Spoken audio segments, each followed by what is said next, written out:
the glory, the pride, the Kumite world champion. Everything. Sunni Imhotep. Give my hand clap. I said your last name right? You did. Beautiful. Thanks so much for coming on. Of course. All right, we're gonna jump into a quick recap. I see why the show is not safe for ears. Literally, it makes sense. Yeah. It's not safe for your own earbuds, eardrum, and then with some of the topics we touched. Yes. I'm also going. I'm gonna have a heart attack. I think the reason why I have to continue to work out and get my cardio is because, I'm about to die. I can feel it. It's like. But that's neither here nor there. Like thank you so much for coming on, man. Of course. Thank you. We're going to talk about all the fight shit. Okay. But first, I want to talk about the time I almost got my ass whooped by you. Okay. And see, look, he's so humble. And I really appreciate that. I really, really appreciate that. So, we're at Level Up. Shot my mans out, Level Up. Clinch Wars. Y'all see it in the back. Jason. Bow. And my little fat ass feel like I can move with the fighters and shit, right? Matter of fact, I don't think I was even training for anything. Somebody just told me to show up. I'm like, yeah, all I do is eating cheesesteak subs and shit. And I don't run or spar or shadow box barely. Let me go do what motherfuckers will do it all the time. That sounds good, right? That's nice and smart. Oh, I'm also 5'7" when I stand on my tippy toes with titties. So I'm going to do all that with these trained killers. So I pull up the Jason's joint. If there's some other legit dudes out of there, some amateur fighters out there. I can't remember the names, but for sure. That's all what that is. And we're moving around, and I'm just get my flow on. I don't even know why I was there, to be honest. I was there for a particular reason. Probably. Was it? Nah, yeah, you might be right. I don't think that was a spar. I feel like it was just like a one-off thing or something. Yeah. What the fuck? Why was I? Well, guess what? It was the universe, because it brought us here. Isn't that weird? Yeah. Brought us here. So, we sitting there, and they start to pair us off. Baby, you got to watch this part. This is the good part. She's watching the screen. So, what are you, 6 what? 6'1". 6'1". I'm about 5'11". And, I mean 5'11". And, I don't know why the fuck I even thought I could walk over next. Maybe I was like, hey, I think what it was. I'm a friendly person regardless. I'm like, hey, I'll work with anybody. Yeah. I feel like it's a safe space. I don't think I'm going to get my ass whooped, right? So I'm like, I'm just going to work with him. He seemed like a nice guy. You know, you're bigger than me, but it wasn't like you were 280 pounds of pure, that TJ Dillashaw juice muscle. So I said, all right, I'm in a safe space. So, first of all, you weren't smiling. You weren't per se frowning, but you were not goddamn smiling. And that kind of fucked me up. Usually if I'm sparring, I'm not smiling. Yeah, you weren't smiling. Yeah. So that kind of like, I said, all right, what the fuck going on here? Because I'm smiling. I smile on no purpose. It's a trick. If you smile, like, hey, maybe they won't fuck with us much. So I'm like, hey, what's up, man? We good? We straight, right? Cool. He like, yeah, we good, Not me, but not, I didn't feel like I was getting a hug. So, we're about to get in the rounds together, and they got our section off, and I hear a voice. I believe it was Jason. He's like, hey, yo, Nick. No, we're going to have you move with another dude who, after researching this motherfucker, he was just as bad. But for whatever reason, he felt I was safer with his ass. Maybe that's a compliment. Maybe. So I said, all right, cool. We that ball, cool. All right, boom. I go to the next dude. I get fucked up like I should, right? Nothing crazy. I think I landed like a knee punch or some shit. But I got fucked up. So we finished that day off, cool. And I think maybe we connected on Instagram, most likely. I believe so, yeah. Because we all, in martial arts, is like anything, music, martial arts, period. You got little circles, little bubbles. So I somehow found him, we connected, we've been cool since. And then I started looking at his page. And I started seeing how he fucked people's subs. Like, he whoops ass. Like, he ain't just like me. He look good in the bag every 3 months when he go to the gym and edit the video with some music. No, he do this. Like, he does this. So I'm an immediate fan. I'm like, damn, this guy's doing some shit. He's in the grappling realm doing this thing. He's competing on the amateur level, became a champion. I'm like, I see good things in him as a fan of the sport. And then we're gonna fast forward quickly, which we're gonna also touch on more. Was your Delabor? Okay, Delabor. I must be hungry. Bellator debut, in which, man, I was highly impressed. Right? Thank you, I appreciate that. And for a lot of people in that spotlight, it kind of comes to a culmination of you finally getting an opportunity, and some people fall short. Yeah. Right? And that doesn't mean that everything they got to get there wasn't real, or that their next chance wouldn't be good. Right. Just, it happens in that moment. Yeah. That ain't happened for your ass. Nah. You hit him with a uppercut that started way down below the equator and made it all the way up to where the penguins be at. I don't know if that's North or South Pole, one of them damn poles. It was all the way back here. So first thing I did is say, damn, that was hard. Like, this, I'm excited. Like, yo, that's my man, yo, nice. And then I flashed back to that level up bully shit. Yeah. I said, this dirty motherfucker, he was going to beat my ass that day. Because, I got more of a Dutch boxing heavy style with low kicks. But knees, all that. He was going to have fun with me. He was going to be, like, you play basketball, you hold somebody's head there, you just do. That's what it would have been. All right, so we're going to go right into it. Why you was going to fuck me up that day? Why? I wasn't. You was, though. No, but I wasn't. You was going to give me a hug after, maybe? Of course. Everybody. Nah. Not a little bit? No. All right, to be honest, we cool now. Yeah. Was there anything, because I need to know, you got to save me from my ass whooping. Okay. Was there anything I was doing on that day where you was like, I want to fuck his little ass up? Nah. There's usually at least one person in the gym, you see him and you can feel their aura. Yeah. I ain't had that? Nah. No, you good. I ain't want that aura. Baby, you laughing. She think I could beat everybody. See, too. Once you fight even though it's a WK, once you fight, you become the fighter to all your friends. Of course. They volunteer. Yeah, what you say, motherfucker? My man will kick all your ass. I'm like, no, I won't. I actually won't. I won't. So she'll be in the movie theater, somebody kick my chair, whoop his ass, baby. The fuck you mean whoop his ass? You whoop his goddamn ass. So designated ass whooper. It's not fair. And when I told her the story, I guarantee she said, well, you weren't going to try and fight him? So now you know. Say it again now. You see that goddamn clip. Now respect that shit. So that's how we know each other. Mm-hmm. But obviously, that's not where your story starts. No. Your story starts about 2 weeks beforehand when you actually picked up martial arts for the first time. No. You're right. Yeah, 2 weeks. How far can we go back to speak on the genesis of it all when it comes to Sunni and his love for martial arts? So I feel like I did karate at some point when I was young. Did, right? I feel like we all did. Was it cafeteria karate? Nah. Well, this was like a legit, this is like a legit dojo. Yeah. I think I was in New York or Jersey. Okay. I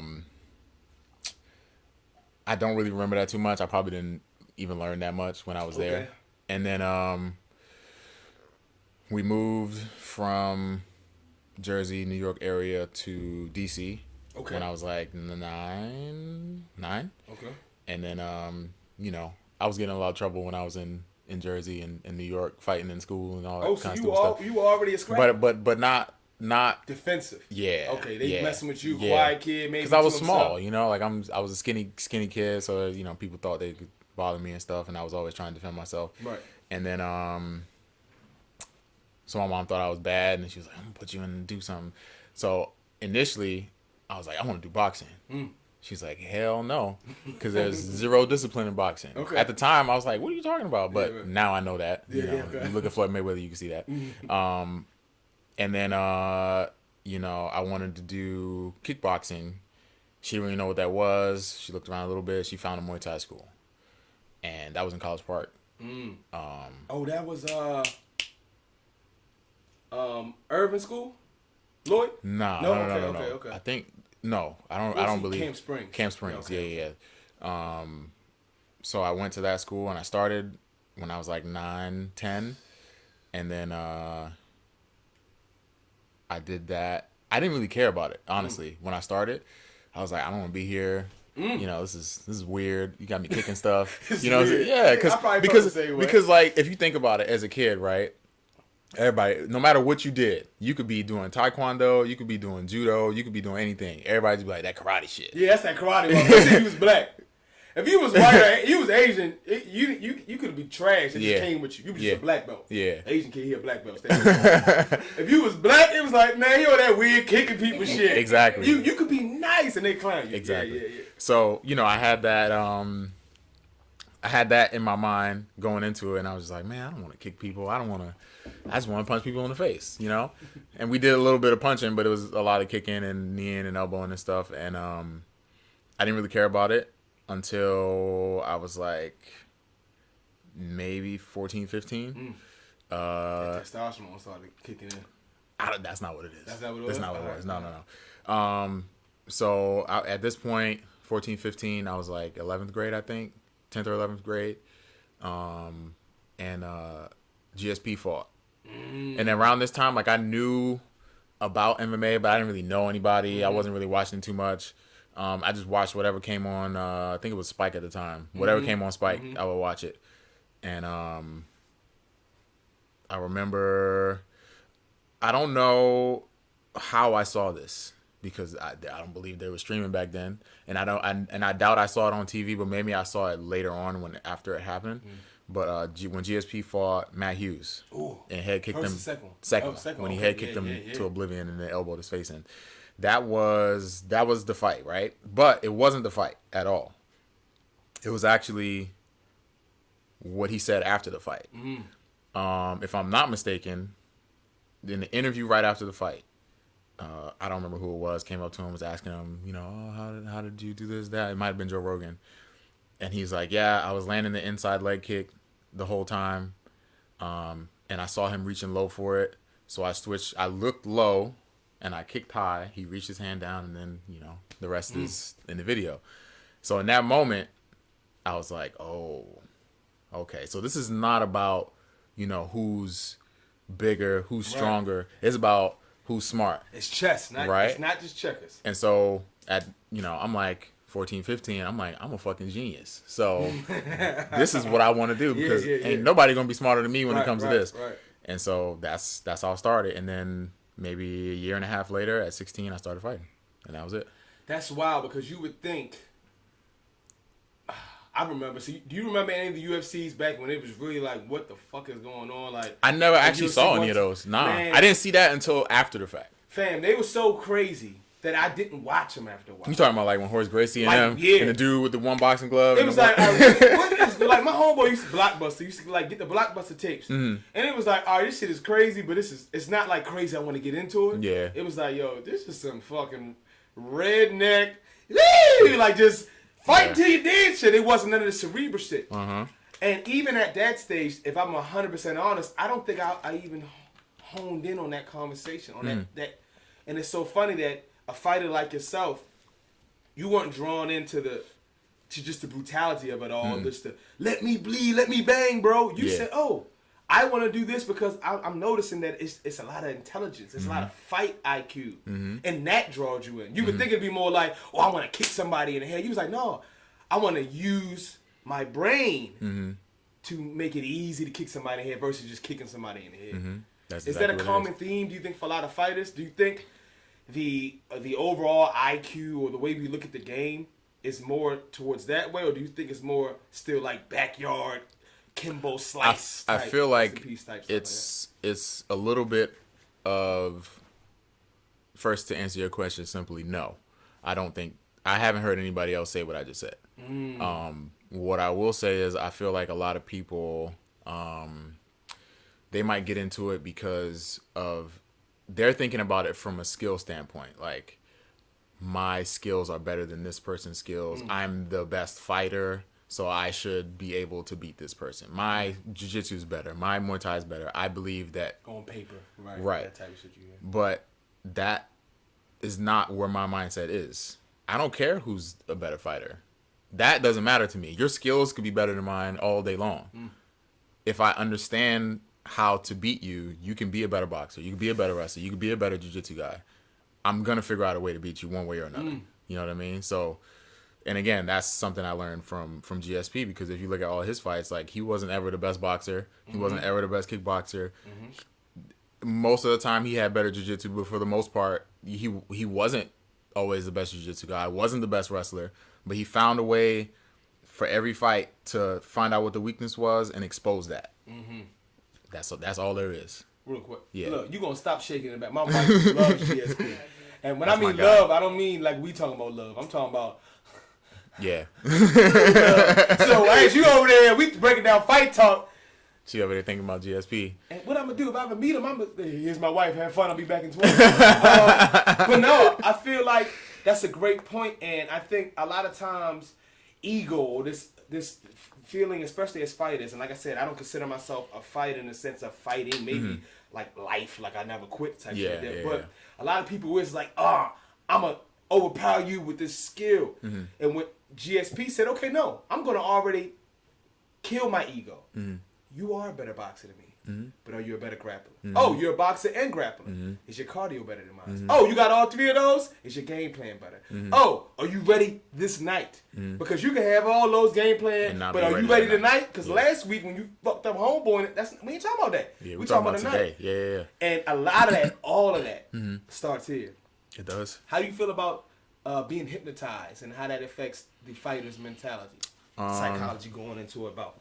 I've never been hypnotized. Are you open to something like that? Yeah, I would do it. Seems like you would want something, not want, but you would be open to something. Yeah, I'm open to that. I've never been hypnotized. I'd be open to it just because, and again, this is something that GSP said also, which is that the fight is 90% mental, 10% physical, and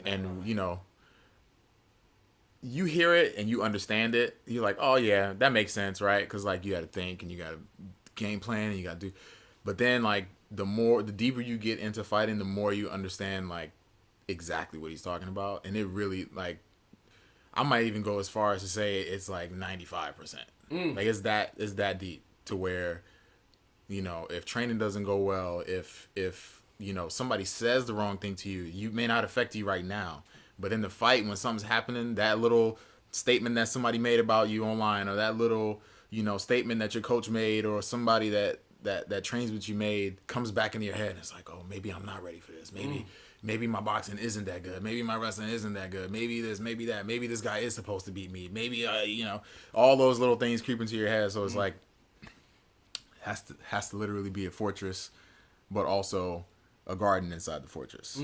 Can't be clouds and rain in the fortress. It has to be a garden. Yeah, what are you fortifying with shit? Mm-hmm. Exactly. Yeah, if you're protecting something, it should be worth protecting, and that's, I guess, your sanity, your peace. Yeah. Do you think that's something, or I'm asking a lot of questions for those who are watching who have no idea, and then someone like myself who's in the middle who has an idea, but my ear is into the street compared to someone like you. Is that something that you see that a lot of camps or gyms are incorporating within their program? Not only strength and conditioning or, the actual jiu-jitsu grappling, but like, okay, like we got a corner, go there, not the psychiatrist or psychologist, but let's go and make sure you're there. Like before we start class, after meditation. Is that becoming more of a thing within the community, fight community? I want to say yes, but I think the answer is no. And I think the answer is no because I think as individuals, like as fighters, we understand that. And, those who understand, maybe half of those people will actually go and seek those things out. But for the most part, I don't think so. I don't think so. They'll wait until it gets to a point, where they don't really know where to go. They're at a crossroads. It's like, oh, I lost a certain amount of fights. Like something's not right with me mentally. Yeah. And then they'll seek that help and they'll have a resurgence again. Khalil Roundtree is a good example of that. Man, did you watch the Joe Rogan? I did. Oh, man, I just watched it. That's why it was like the first thing that came to my head. Yeah. So yeah, I think a lot of people neglect it until it's necessary, and then they come out on the other side a better person. Or I guess you're always still working on it. So they come out on the other side an improved person, continuing to work on themselves. Man, that's unfortunate. I feel like it's that same, like you had to have a certain amount. Asshole's not the word, and I've already used alpha, so somebody help me here. What's another word for machismo? It's a certain type of grind or grit, especially with male fighters. Stereotypically, it's put onto you. Like you just gotta be ready to go, and I ain't vulnerable. I'm tough. No one can touch me. And to also admit that on a mental level, you are weaker than maybe you want someone else to know. But see, I don't. Is that keeping people away from doing it? Like, I don't want to come off as weak. I would say so. I'm supposed to be tough. I'm supposed to be the killer. I'm the champ. But see, I don't know if that's ego. I don't know what it is. Because I'm not afraid, and I've never been afraid to tell people, like, I'm not feeling my best. I'm not in a good place mentally. I am depressed. I am, whatever I am. I'm not afraid to tell people that because I know that there's a separation for me between me being depressed or feeling like shit or whatever the case may be, and then me having to fight. Like, that's two different things. Whatever is happening in my life for me to be depressed or whatever it is that is happening, when it's time for me to fight, I don't even know Life doesn't exist. How do you do that though? I don't know. I really don't know. So you're not gonna share. You know. No, I don't. I'll tell you this. I'll tell you this. What I know is that my brain works a little bit differently than most people. Okay. And what I know, as far as something that other people can do, is there's a lot of other stuff. Again, going back to what GSP said, in having your mentality right, and that 90%. The 90% is not just, you know, 90% is not just you saying, you know, I'm the best fighter. This guy's not gonna beat me. I'm better than him. The 90% comes from doing what you're supposed to do when you're training, not missing practice, running when you're supposed to run, sprint when you're supposed to sprint, lift when you're supposed to lift, even if you don't want to. Having that discipline, that's one thing. Having that discipline when you're training, knowing that you did stuff that you didn't want to do, elevates. That might give you 25%. Soothes right? your subconscious. 25% of that mentality, right? You still got a little bit more. You know, who you train with is a big deal, right? If you're training with, you know, if you're a brown belt or a purple belt and you're only training with white belts and you're tapping all of them every day, I mean, it makes you feel good, but in the back of your mind, you're going to know, when I go into this fight, maybe I didn't prepare as well as I should have. Versus if you're a purple belt and you're going with black belts every day and you're getting fucked up sometimes, or sometimes you might tap them, or you're having really good rolls, in the back of your mind, you're like, I'm doing the work right now. Right. It's going to be real hard for this person to beat me unless they're this person, and they're not. Right. Like, if you're training with, like, some of the guys that I train with in Jiu-Jitsu, ain't nobody I'm fighting is going to be as good as them in the Jiu-Jitsu. So it's like, if I can hold my own with them, this guy's not doing anything to me. That adds. That may be another 25% that's adding to your mental, right? And then the rest of it is just being in control of your own emotions and the other shit that goes on outside of training. You know, whether it's, you know, your living situation, whether it's money, whether it's relationships, friendships, like all of that, you have to maintain that. And even if you can't maintain it and keep it like intact or whatever you want to say, you have to allow yourself to kind of like deal with that. Control. Like, all right, you know what? Yeah, and just let it be. So, you know, that may be another 25%, 40%, whatever. So now we've established the things that equal that mental strength, right? So what happens if you miss a couple practices? What happens if you know, your coach told you to go sprint, you lied and told him you did, but you didn't? That's what I did. You know, what happens when you're supposed to run 5 miles and you run 4? What happens when you're supposed to go lift and you didn't lift? What happens when, you know, your friends came to see you, and instead of telling them, nah, you know, I gotta train, you went out to go drink with them, eating shit you're not supposed to be eating? You know, what happens when you're not training with the right people, and you're training with somebody who's not benefiting you? You're training with people who are taking it easy on you and not telling you exactly what you need to be doing, not holding you accountable just as much as you should be holding yourself accountable. That percentage starts to go down. And then what happens? You end up in a fight where that 10% of your physical is there to an extent, because you also missed some things physically. So maybe you're at 7% physical. And because of that, you're missing a lot of other things. So your mental dropped to maybe 50. So you going into a fight at 57%. A lot of self-doubt, because you know you didn't put in the work to get there. Exactly. Even if you belong there. Isn't that crazy? Even if you know you belong there and the skill set that you bring got you to that position, it's not so much how you get there, it's how you stay there. Yep. And having that dedication. And I tell you what, not to make this about me, because it's not about me, but that really resonates with me, because when I did the WKA, if I could be 100% honest, especially looking back, I think a lot of times I would set myself up for failure. So why you say that? Didn't run, not only because I ain't like running, which I don't like running, my knee all jacked up, but it almost gives you a built-in excuse. Oh, my cardio wasn't that good because I didn't run.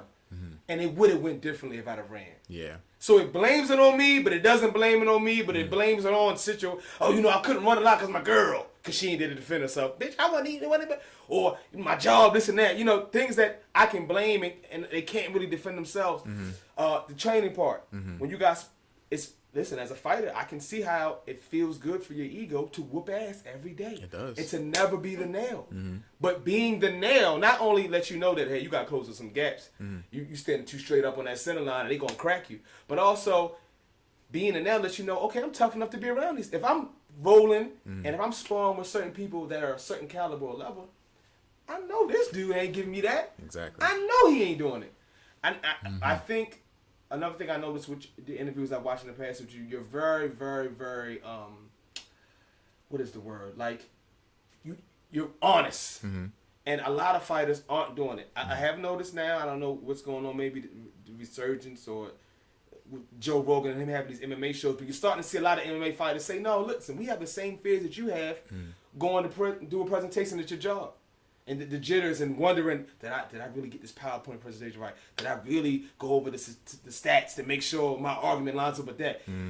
Have I practiced the script enough so I'm not up there saying, yeah. All this stuff kind of relates to fight life. It's just a different target and objective and a way to go through it. What do you guys do to have fun? Because it seems like at this level and the level you're achieving to get to, it's going to be a lot of sacrifice. A lot of friends that want to chill and you can't chill. Right. A lot of food you want to eat, you can't eat. Right. Well, that part, I can eat whatever I want. You eat what you want? Well, you know what? It's my ass. You see when I keep doing this? That's called the fat man. He hasn't done it once. He sits there, relax, he's straight, he yawn. I'm over here. My rose is poking out somewhere. You got that ability. You get my ass. But so you eat what you want. But what else do you do to help ease your mind and to help you? Because real quick on the Luke Thomas interview, you were talking about how leading up to a lot of your fights, you nerves and just was crazy, and you would be anxious. And then right before that fight, he's watching movies, and playing video games, like just indifferent to the whole situation. Do you think it's because of the extracurricular activities you do that makes that better, or is it just a maturation thing where eventually you get to that stage regardless of what you do outside of training?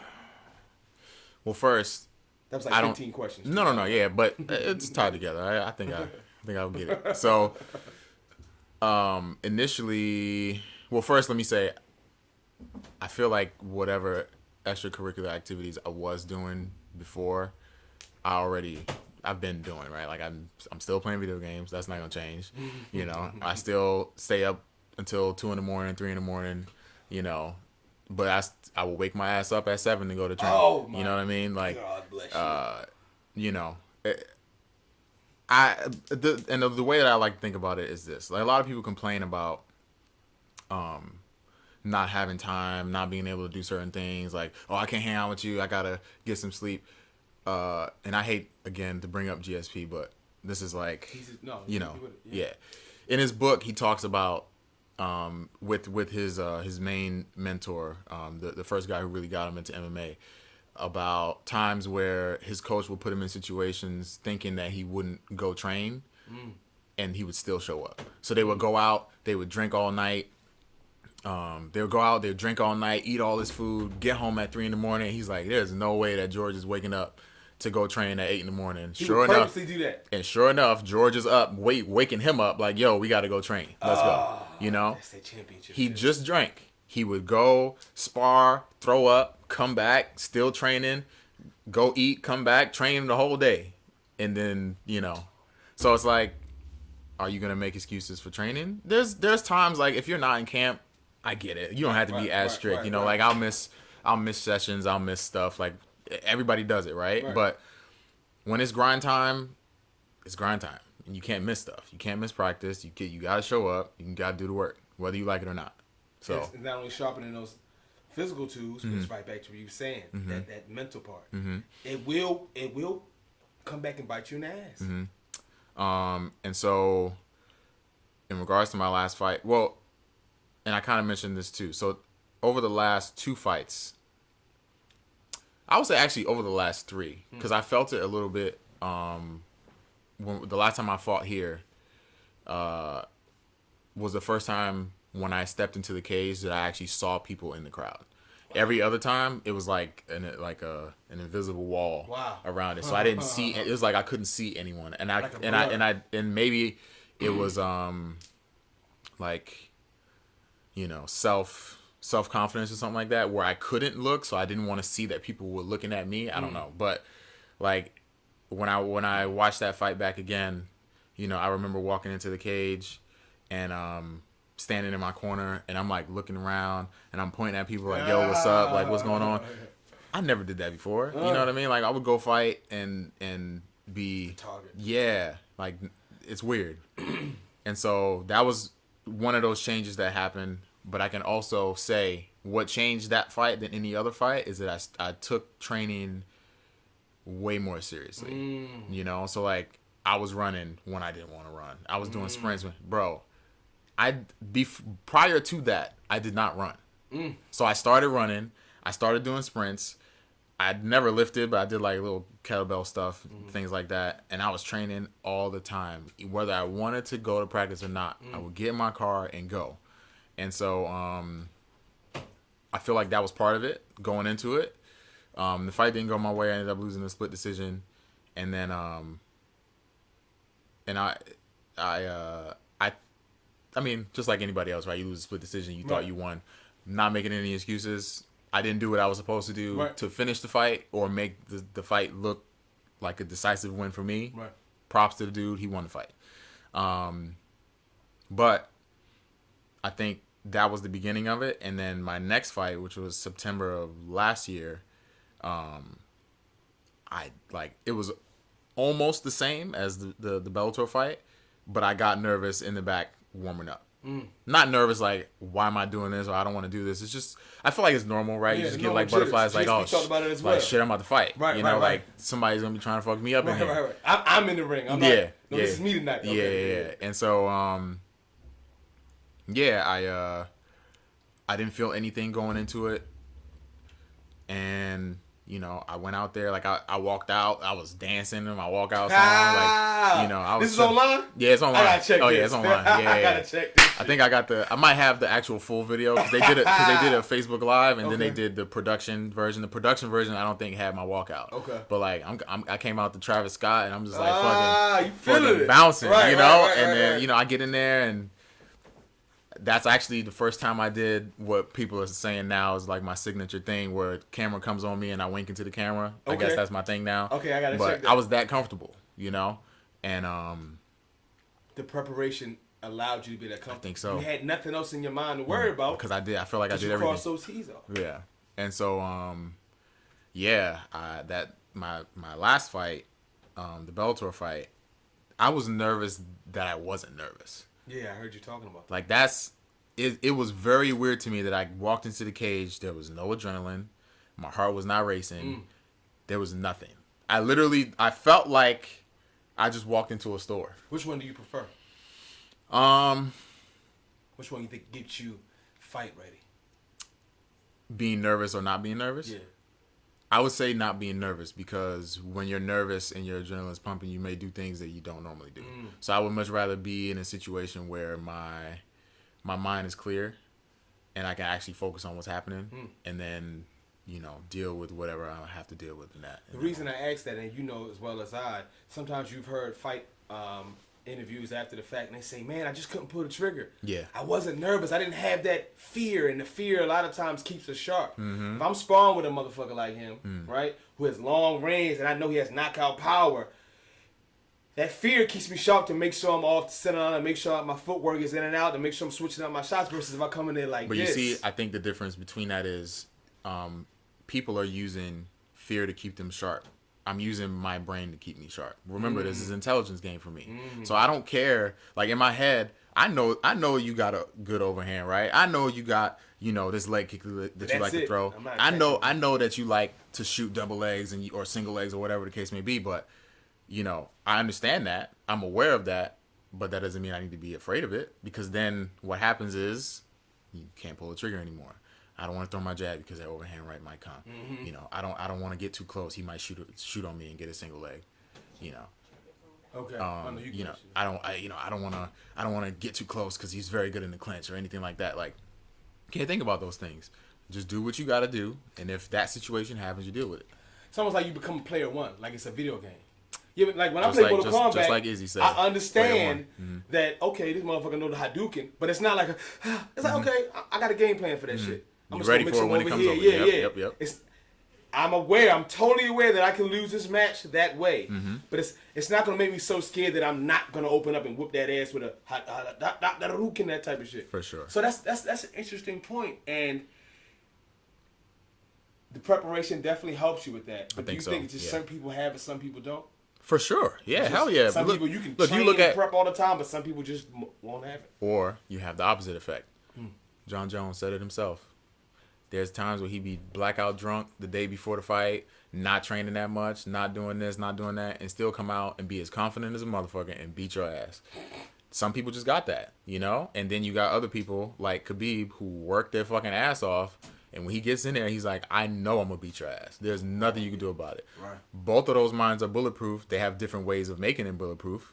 You know, I don't know if Khabib's mind is bulletproof because of his training, or if it's just bulletproof just from him being a crazy Russian. You never know. You know what I'm saying? But being a crazy Russian is definitely helpful. For sure. For sure. You're like, got hands, grappling, and crazy Russian. Let's bring his ass. Yeah.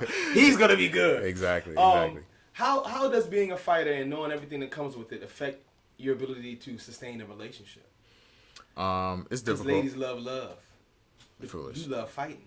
I would say that it's easy, but it's also hard. So really, it's medium. Yeah, easy, hard. Just medium. because, and I think, you know, I've had girlfriends that haven't trained, and then I've dated people that have trained, and I've had a girlfriend who trains. I think it's more of an understanding thing, right? Like, if you don't train, you won't understand what I need to do in order to succeed in my world, and so you will I don't know what the word is I'm looking for, but you're gonna kind of get selfish in that you want me to act the way you do, but we don't live the same life. Yeah. You know, you have a 9 to 5 and you do whatever it is that you do with your 9 to 5. I don't have that, and this is like an all day job for me. You know what I mean? Whereas you go to work and come home and now you want to hang out with me. That's not how that. Yeah, my second half about to start. Exactly. Yeah. So, but I feel like there's plenty of fighters who like, I don't know how they do it, but they like date people who don't train. You got to be a special person because they have to understand. And I feel like a lot of people don't. Weekends, your day off. I don't get Columbus Day off. You know. Yeah, and I think a lot of it too, and maybe it's because, I don't know about other fighters. I can only speak for myself. Right. But I know that it's hard, particularly for me, because I like to be by myself. Like I'm one of the few people who can honestly say I enjoy being alone. Why is that? I don't know. Is it just you, or is it the fighter version of you say that? Like me, even if I wasn't fighting, I enjoy my own. For sure, it's me. Yeah, because, and I don't know if it's like the way I grew up or whatever the case may be, but I like being by myself.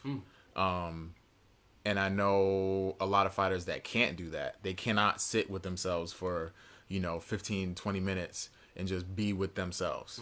Because maybe it's something that has happened to them or situations that happened in the past where they haven't dealt with it. And so when they sit by themselves, these things start to come back, and then it's like, I don't want to be, I don't want to be who are my friends at? Who can I hang out with? And don't get me wrong, I have moments too where I'm like, man, I need to hang out with somebody. Where are my friends at? Who's trying to go do something? But for sure, I think I'm probably one of the few people. I really like to be by myself. Like if I have days where I don't. Like Sunday, usually when I'm at home in San Diego, I will not leave my house. I will sit in the house. I don't eat anything.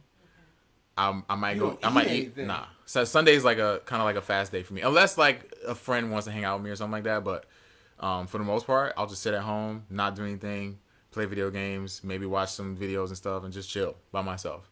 And if I'm eating anything, it's like something small, maybe some fruits or something. That's it. And I just chill and drink water for the next day. That's it. You are definitely. It's kind of funny because you also talked about times and moments where you enjoy, the space or spaces of people interactions. Of course, like that. Yeah. My wife is like that, and for years, as you know, with your brief interaction with me, I'm a people person. Yeah.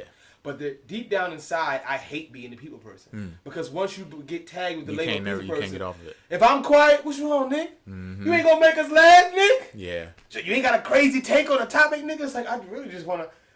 The other one, she has what you call RIB, what's it? RBI, what is it? Rest in bitch face. RBF, whatever. Yeah. I got the same thing. Oh, y'all motherfuckers is amazing at it. And for years, I would tell her, like, Mo, come on, you gotta da-da-da. And of course, we're together now and we figured it out, but it was an issue because it's like, I didn't know that she wasn't being petty. She just really enjoys time with herself. And I'm like, no, what do you mean you don't want to go to the fight? No, Nick, I don't want to do it. And it was like, all right, what are you trying to do? And like you were saying, relationships as far as someone who's in the culture or not, sometimes you have to just understand, this is how I do it in my world, your world. We can coexist or we can exist separately, but it's something that I am aware of now, and I can definitely understand and see, especially for a fighter, sometimes you do need to just be by yourself for that mental preparation. And being cool with it is definitely an asset. So, leading up to a fight, do you bust anything open, or... And when I mean bust it open, I don't mean like your favorite orange juice. I mean cheeks, penile insertion. This guy's crazy. Not safe ears. Look, follow us on Instagram, YouTube, Spotify. If you thought we wasn't going to get to it, you fucked up. Yeah, back to you busting it open. It's whatever my girl wants. If she wants it, she gets it. No kind of weird fighter, like, I don't do it before the camp. Nah, I don't. That doesn't bother me. Fighters on like to get y'all opinions. Yeah, no, that doesn't bother me. That doesn't bother me at all. Night before you do it? That's close. But I don't think it's because I'm thinking about it, like, oh, I can't do it. It's probably like I'm not in the mood, you know. So I just because your mind is on your fight. Yeah. Right, you thinking about another sweaty dude trying to elbow your eyeball out. Right, yeah, not so much how a girl look at that bikini. But one thing I wanted to say on the topic before was there's a lot of time too where, and again, I don't know, maybe you're the same like this too, but I process things differently than other people, right? So, like, I try my best not to act on emotion. I try my best not to react too quickly to whatever situation's happening. So, and I realize this about myself over the last few years that I do this, but, like, if something happens, like, maybe I get in an altercation with somebody, or me and my coach had argued with each other, or me and my girl argued with each other, or whatever the case may be, right? A lot of people would like react in that moment and then just be like, go back later and be like, oh, my bad. I didn't really mean that, blah, blah, blah. Like, for me, it's the opposite. A situation happens. I take it in. I say what I need to say, however articulate I can say it in that moment. And then I take a step back. I think about it. Think about it. It might take me a day. It might take me a week. And then once I've processed it and I'm good with myself on whatever it is that I've decided needs to happen or has happened and I'm okay with it, then I go back to whoever that person is, or I address that situation, whether it be with myself because I can't address it with that person, or to that person, and then I go from there. Like, I'm trying to think of an example, but just anything in general, like a perfect example. I think this is actually the first time anybody is going to hear this outside of like my friend circle, but don't get me beat up. No, you good. I will stop this channel now. So I found out about for the longest time I didn't know what was the situation with my dad because I was living in the Caribbean when I was younger, and then him and my mom weren't on the best of terms, and then when I came back, my mom was married to my sister's dad, and so I didn't really know what was going on with my dad. And then, I went all this time without really knowing what the fuck was going on. And then 2017, actually after that split decision loss I had, the day after, my aunt from my dad's side, who I've never spoken to in my entire life, reached out to me on Facebook. Wow. So you got to imagine like how, like, that's like body shot. You know what I'm saying? Like you don't know. Got hit in the liver. You already like this, and here's another one. Yeah. So like I had to deal. My way of dealing with that situation was to stay away from it until I could fully process what is happening and all the possibilities that could happen from this, right? Because she reached out to me and it took me like maybe like 3-4 days before I even responded back, just because I was like, I don't know what's gonna happen. I need to get myself right to deal with this before I speak to her. You know what I mean? And then speaking to her and taking my time, actually going out. It took me like a year before I met them. You know, but again, I needed to deal with what I needed to deal with first before I went to go and confront that. You know what I mean? And that's a lot to deal with. It's a lot to deal with. I just and a lot of it, coach. This is decades. And a lot of it was just me not thinking about it. And that sounds like counterintuitive to deal with something you don't think about it, but I needed time to just sit with that information, you know? And I think a lot of people neglect that. Just take what you get, sit with that information, deal with it how you want to deal with it, and then move forward. It saved our marriage. Really?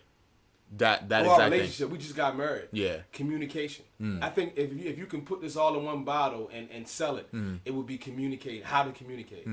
A lot of times we go with this knee-jerk reaction with everything. At work, boss tell me something, I should go at him. Not understanding, first of all, the point of view, maybe the circumstances in which he brought the situation up. Even if you do feel a certain way, is it advantageous to the progress of the project? Relationships, right? She's a certain way, I'm a certain way. You can't just keep doing this. Even if I think the way I'm handling is the right way because I've always been doing it, she's telling me, no, actually, when you do that, it's certain physical traits you have that trigger me. Or certain words that you use that trigger me to bring out the ugly that you don't like. So having that ability, first of all, that's very, very wise of you. And a lot of people don't share that. And we haven't talked about too much how you got to that stage. If you want to, you can bring it. But to have that ability to say, okay, my father, like that right there, that got my heart beating. I know my daddy, he ain't shit. I love him, but he ain't shit. That's my man, though. But, you know, I learned how to be a better person by his ass because he's a terrible one. But having that ability to say, you know what, I'm going to pull back. Because if I give you what I got for you right now, it might not be a total representation of what I really want to say to you after I've sat down and really went through the ingredients. Yep. And just like with my situation, my parents are divorced. And my sister reached out to me. But I don't know, I'm still trying to process it. That's crazy. You in the same space right now. My dad had an affair and had kids behind my mom's back. Oh, wow. Okay. And one of the kids reached out to me on Facebook. And they wanted. And so you didn't even know about this? Nothing at all. Wow. She knew about the kids? Yeah, I knew about the kids, but I never. You never communicated with them or nothing, right? But they're older now, and one of the girls reached out to me. And I still never respond. I still haven't responded to her because I'm still trying to process how do I do that. Yeah. And like I was telling Nick, I had to take my mother's feelings in consideration too. Because now, exactly. And that's why I haven't reached it back out to her because I was like, okay, how is my mom gonna feel about this? You know, even though this happened a long, long time ago, still this was a man she was married to, had kids, me and my brother, and my dad did her wrong. And now these children come and want to reach out. They want to be a part of your life. They want to be a part of my life, but like you said, it's not the kid's fault. It's not? Yeah. But how can I deal with that? Because they are family. Even though I don't like the way things happen, that I do have brothers and sisters. Right. How did you deal with it? How do I process that? I still haven't responded. I'm still trying to figure out how to take it to my mom because I know she gonna go off, and do I even take it to her? Yeah. I'm just leaving it there right now, like, okay, how I'm gonna do this? Dr. Imhotep, how did you come to grips with, like? To be honest with you, I'm still not done. You know, there's a whole situation with the situation with my dad. I still have not fully dealt with that. You know, I plan on finishing that piece while I'm here before I go back to California. But yeah, I still haven't. Hopefully, before I leave, you know, I would have fully dealt with it, but I'm still not done yet. You'll never be done with it, huh? I mean, if you really look at it, even if you say you're done, it's not done. It's like I'll tell you what, like Thanos, it's not just all done. I think, but for that particular chapter regarding my dad, I can close that. Like now, the rest of it will be, you know, me trying to have a relationship with his side of the family. But as far as like my dad's chapter is concerned, I've kind of already closed it. But there's just, you know, some other stuff that I gotta look into before I go back home, and then I think that will be, you know, my closing of that chapter. I don't know if you mentioned it, and please forgive me if you had. Is he still alive? No, he died. Okay. Yeah. So, yeah, that part I'm cool with that. Right. I'm cool with that. Right. Yeah, because in that situation happening, it answered a lot of other questions that I had when I was younger, and a lot of anger that I had when I was younger about where the fuck he was. But then once I found out what actually happened, it made me feel better. You know, so yes, he's not here, but I also feel better about the way that things panned out, that he ended up not being a piece of shit. Beautiful. Yeah. Wonderful. Yeah. My dad's a piece of shit, but I love him. My dad, to lighten it up some, my dad is a hard-working man who was, he became exactly what he hated as a kid. And I talk to my wife all the time. I said, I know exactly how to not do it because he did it perfectly. And his father was an abuser, a drinker, cheated, all that stuff. And my father hated it. And unfortunately, he became the monster he hated. The monster he fought, he became the monster. That's the saying somewhere. And I'm a man, and I'm human, and I have, you can call it sins, I have faults, I have things like we all battle with. But one of the reasons why I thank him so much for doing everything he did in the most terrible ways he could do it, because I don't have any kind of, there's no kind of awe with it. Like if you got a cousin that went to jail for 30 years for drug dealing, you probably don't want to be a drug dealer. Definitely not. If you from the burbs and you see the video with Nelly, like, I want to be a drug dealer. I know exactly what it's like to do all those things and how it leaves your mother damaged and how you have two young boys looking up. So it's refreshing not only knowing that you're a fighter and you can whoop everybody's ass. It's probably this building. Everybody. We're going to go to my building and whoop everybody's ass when we done here. But that you deal with stuff like regular people deal with. And if they think this shit doesn't find its way in some kind of weird psychological osmosis into your fight brain, they're fucking retarded. Of course it does. Because you're human. Of course it does. You want your family there. Let's say if you didn't know any of your family and you was an orphan, and you see the other fighter's family, go get him, Robbie! And for that split second, you forget that you there to fight and train. You like, I ain't got a family here cheering on me. These things find a way to permanent, I forgot the name of the word, but they find a way to just get in there.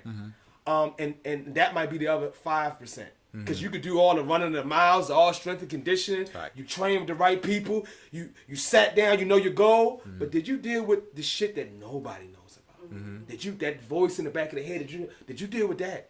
Because that'll find its way in there too. For sure. My God, that was. Can I cry? I'll cry right now. I will fucking cry. What I'm gonna do? I can fight. I will fucking cry. Oh, let me fix it real quick. Hold up. I'm about to cry. All right, we go. Thank you so much for sharing that, though. Of course. Thank you so much for sharing that. So you saw the Avengers. I did see the Avengers. You liked it. I did. What happened at the end? No, don't do that. I can't give you that one. Spoiler, not alert. No, it was a great movie. It was great. It was a great movie. I will be the first one to tell you, I'm not a comic book guy. I barely watch movies like that. That excites me more though, because you don't even watch it. Nah. Like I think I saw Iron Man 1 and 2. I saw Black Panther. I may have seen like a few other superhero movies here and there, but definitely not somebody that's like immersed into this world. That was one of the best movies I've ever seen. Honestly. All right, well the interview is done. Let's get the fuck about Jesus. And I'll say this: the reason why I liked it is because even though I saw the last Avengers too. Okay. I know there's more Avengers before that, right? Yeah. But if you did see the last one, Infinity War. Yeah. Okay, so you still got a nice chunk of information. So even with me just seeing those two Avengers movies and maybe like 3 or 4 other Marvel movies, they did such a good job of piecing it together to where you don't necessarily need to watch everything else because they have the little context that you need every time to tell you who this person is and maybe a little bit of what they've been through. And it takes 15 seconds for them to do that. Love it. You know? That's good writing. Yeah, good writing, good acting, like very good storytelling. Was the movie that long? 3 hours, right? Was it more than 3? It was 3 hours. It was 3 hours. I felt like it did. Number one, it didn't feel like 3 hours. That's good. It flowed really well. It flowed like there was no point where I was like, God damn, like, I gotta take a shit in a piss. Like the whole time, it was like you're engaged in it. I feel like there was no wasted scene. Okay. Like everything had its purpose. Okay. And not only did everything have its purpose, but there was a purpose for everything. And so I enjoyed it. And it actually makes me want to go back and like actually watch all the other Marvel movies to understand like what actually went down. But that was a really good movie. For sure. If you had to beat somebody's ass in there, who would you beat? Now, we already know the supernatural motherfuckers don't even try. But there's a few dudes in there who just shoot bow and arrows good. Or the chick who's like the specialized FBI agent who can fight. Which one? It's a couple of them you could probably get some smoke. Would I pick to fight? If you had to fight. You could even say Black Panther without his juice. You know, you take the juice out of him, he regular. He just regular. I wouldn't fight my mans. You want to fight my mans. Black people sticking together. Damn, who would I fight? You can't say the woman because then you're just a terrible man. No, definitely not. I mean, but she could probably fuck you up if you go by the movie stuff. I don't know how many flips you doing in the air. Yeah. So, but I mean, we're not gonna say that. I don't know, man. You got Ant-Man without a suit. Yeah, but he's cool. It's not, yeah, he's cool. He's chilling. He ain't even. You yeah, know why do that? Yeah, I feel like I don't know, just because of who I am and who the way they would kind of carry it in the movie. I'd probably fight Captain America. I knew you was gonna say Captain America. I said you gonna fight Captain America. Yeah, I'd probably fight him. All right. If he didn't have that shield. Yeah, he get that. That shield ain't no joke. How would you beat him? I have no idea. I ain't even sit down and think about that one. I know how you beat him. I don't know how you beat him. Okay. Don't ever call me your coach. I'm like, I got the plan. I don't know. Good luck, kid. Yeah. Go in there. All right. Man, that's dope. So, I also heard in an interview before we get done, real quick, we'll give him the handle, Sunni Imhotep, SIMHOTEP, right? Boom. Yes. Catch him on Instagram. Keep up with him. Don't hop on late. Listen. Am I a fair weather fan? I think I've met you early enough before to not be like, oh, I got on at the Bellator time. You know, that doesn't matter to me, honestly. See, that means I am. God damn it. See, it doesn't. No, you didn't. But that doesn't matter. People can support. Now, I'll tell you when it will matter. When it's gonna matter? When shit really starts popping. Like, it's not popping right now. I just want one fight. But when it starts popping, my head's not gonna get big off of one fight. Right. You know, like, I know who I am. I just had one fight. I'm still nobody. You know what I'm saying? Okay. But when I'm like 10, 13, 14 fights deep, nah, bro, I had the same number since the first phone I ever got. Like, the first time I had a phone, I had the same number. Nextel Chirp, what was it? I think I had T-Mobile. I had a Sidekick. Ooh, oh. Yeah. Damn, that's a... Sidekick was the shit. So you just kept asking for the same number? Yeah, every time, no matter what carrier I switched to, I ended up with the same number every time. How the fuck do we get this phone numbers? I got ADD like a motherfucker. How do we do that? I asked him a question and we got to the same phone number. Oh, you been on up. Oh, yeah. Yeah, that's what it was. I gave out your handle. Yeah, that's what it was. Yeah, so yeah, no, that's when it's going to be a problem, when it's like that, because then it's like, you don't really know who's... that scares me. Yeah. Oh, so that's why I'm trying to, like, get my friends tight right now. And get everybody cool. I ain't got no money. You know that, right? Cool with me? Good. Yeah. Because once the check and exposure come, hey, man, I'm always... Damn, were you always? Or did you just hop on there? And I'm saying it now. And I want to say it now because I've been speaking it into existence. Okay. I know how much money I want. It's not a lot, but it's just enough to where I don't have to worry about anything anymore. And I feel like by the end of 2020... Oh, write this down, baby. I will have that, and I will be at a point where I don't have to do anything else but train and fight. And that time will come by the end of next year. Oh, I can't wait to hit you with that DM. I'm going to host somebody, baby. It ain't my baby. $20. They ain't even your goddamn baby. That's the Chinese baby. Nothing wrong with you, that damn baby. So, I know the way that it was set up for the fight. Thank you so much for coming on, by the way. We're going to wrap this up very, very shortly. Yeah. I know it's set up with the fight. It was more like a one-off type of thing, right? Yeah. And with the hopes of them knowing your potential, seeing the output you had on your first night to reach, put you down for another fight, if not an extended contract. How scary was it to take that opportunity, knowing that it wasn't like, oh, okay, I'm good? Meaning that if you got into that fight and you looked terrible, which was a statistical chance, you could have gotten there and then shit didn't work out. And then maybe if it was an opportunity too early, and it fucked you up in the eyes of people, the matchmakers. How easy or hard was it to be like, no, I'm going to take this. I know I'm going to do good. Do you know why I didn't think that?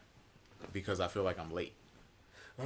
It's not early. Okay. It's not early. Trust me, it's not early. You said, I could have had it about 5 years earlier, but I really should. So, initially, my goal was to go pro by 25. Okay. That was a goal I set for myself. And... this kind of goes back to the conversation we were having earlier, which is, taking in what you get, process it, and then move forward, right? So around 24, 25, I wasn't in the right place to be taking a pro fight. Mentally, I 100, and I knew that about myself, which is why I didn't do it. I could have easily been like, nah, fuck it. I set a goal. I want to do this. I'm good enough to do this. I'm going to go, go pro. But I knew not the skills, but my mental was not. I wasn't ready yet. What's a pro fight mental? What does that mean? As a professional fighter, you're because see, like as an amateur, your record matters, but it doesn't really matter. Right. Like you're still learning. You're still learning. You can fight, as many fights as you want. You can lose. You can win. You can cry. You can celebrate. All that happens, but you have a chance at a new start when you go pro, right? Right. And so, with that being said, there's a situation now where once you go pro, this is the time for you to show who you really are, right? You're supposed to be comfortable by now. You're supposed to have the skills necessary to compete. And you're supposed to be able, no matter how fast it happens, to be able to fight the best in the world. If you're not ready for that, whether it's mentally, skill-wise, physically, whatever the case may be, don't make that plunge, because once you do, there's no turning back. You felt like mentally you were not. I was not there, right? And even in some areas of skill, I didn't feel like I was there. Looking back on it, it's like, okay, maybe it was good. Yeah, and so, I took that time to really focus on my mental and focus on the skills that I knew I needed at that time, and still now, even no matter what, you're always growing as a fighter, right? But I took that time, and I made sure when it was going to happen, it was going to be the right moment. No matter what happens, I know that I'm ready for what's coming, right? Like, I was talking to one of my friends about this the other day because he's trying to become a professional fighter, and I think it's gonna happen for him soon. If I'm not mistaken, he accepted that fight, Kamori. Okay. In talking about him with someone else, I was just like, man, I realized that about myself that I don't like to move on to the next thing until I'm overqualified to be there. Okay. So I'll give you a perfect example. Before I had my first sanctioned fight, I was overqualified to be there. Meaning I did a shit ton of smokers, and by the time I got to the point of first amateur fight, that should have happened, 10 smokers ago. Should have happened 10 smokers ago. But I did all these smokers to get to that point, right? Then it becomes a situation of, okay, now it's time for you to go pro. I think at 25, I was right where I should have been for most people when they want to go pro, right? Okay. You're still a little green, you're coming into yourself, but you don't really know yet, right? So I took that time, extra 3 years. Now I'm overqualified to be here, right? I'm over, like Luke said on his show. I don't think you don't do the 1-0 justice. That's fine. I don't need to do it justice, but because I know I'm gonna take my time. I'm already overqualified to be here, so I'm gonna take my time. And by the time I get to Michael Chandler or Khabib or Dustin Poirier, whoever it is, wherever organization I end up in, when I get there, I'm gonna be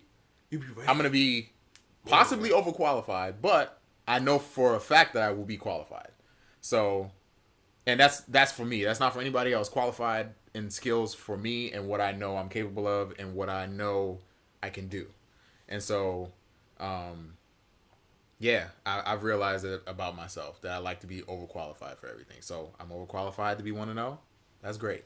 I'll fight as many people as I need to fight until I feel comfortable enough to step into that, top 15, top 10, top 5, fighting the champion type of thing, assuming that I get there, because it's possible that I could lose. Right. Yeah. But even if you lose, because you've lost before, of course, and still made it to this position. Of course. We were talking about that. I had an artist on earlier and a chef, and they were talking about times in which in their life where they like lost a job right before getting married or before having a kid or working somewhere, having a nice position. One dude had to fire one of his people, and even then he got fired later. You go through these periods in your life where looking at it, you're saying, not woe is me, but like, damn, what's going on? And then you look back, it's just more seasoning.